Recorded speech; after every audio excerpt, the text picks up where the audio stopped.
Butter plays an important role in providing flavor and texture in dishes. Both salted butter and unsalted butter have their advantages.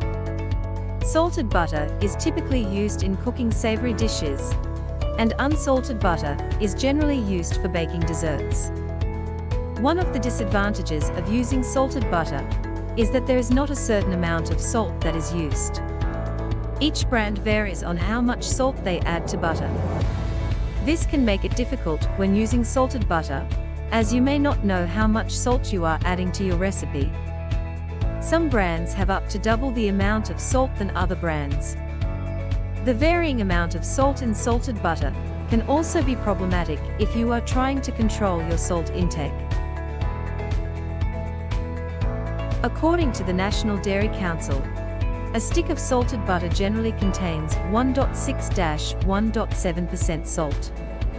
On average, one stick of butter contains slightly more than 1/3 teaspoon salt, 2 sticks of butter contains 3/4 teaspoon salt, and 4 sticks of butter contain 1.5 teaspoon of salt. This typically works out to every gram of butter containing 8 milligrams of salt. Butter provides a rich and creamy texture to recipes. It is often a key ingredient in many desserts, and is commonly used in savory dishes as well. Butter can even serve as a liquid or leavening agent in baked goods.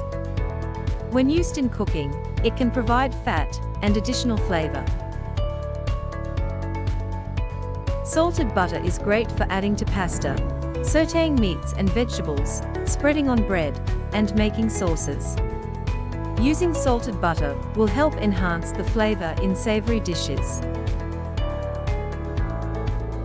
Salt is important for bringing out the flavors in food. However, too much salt in desserts will give it a savory rather than sweet taste. This is why it is recommended to use unsalted butter for desserts, and then add salt to get the right amount the recipe calls for. If a recipe doesn't specify salted or unsalted butter, it is generally okay to use either one. Sometimes you may see recipes refer to salted butter as sweet cream butter, and unsalted butter as sweet butter. If you are worried about your salted butter containing too much salt, you can use unsalted butter, and then add the desired amount of salt you want. This allows you to have ultimate control of how much salt is in your butter.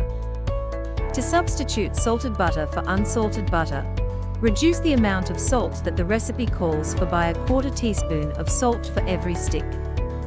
If you have unsalted butter and need salted butter, add 1/4 teaspoon of salt for every stick. Though many people prefer to use unsalted butter, salted butter does have some advantages.